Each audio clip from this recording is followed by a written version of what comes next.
How to deactivate a WhatsApp account temporarily on iPhone. Hello everyone. In this video, I will show you how to deactivate your WhatsApp account temporarily on your iPhone.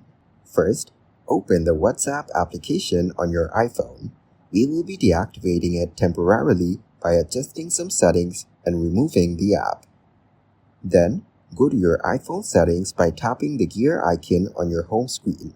Scroll down and tap on WhatsApp from the list of apps.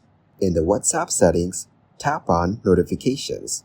Turn off the toggle for Allow Notifications to stop receiving alerts from the app.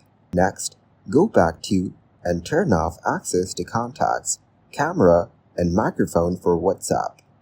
This will limit the app's functionality and ensure it doesn't access your personal information. Now, return to the home screen and locate the WhatsApp application.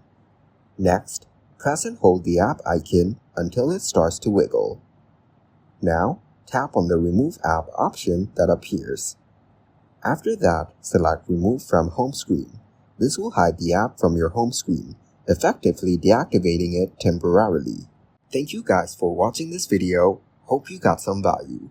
Make sure to like the video and subscribe to the channel to get notified of new videos. See you in the next one.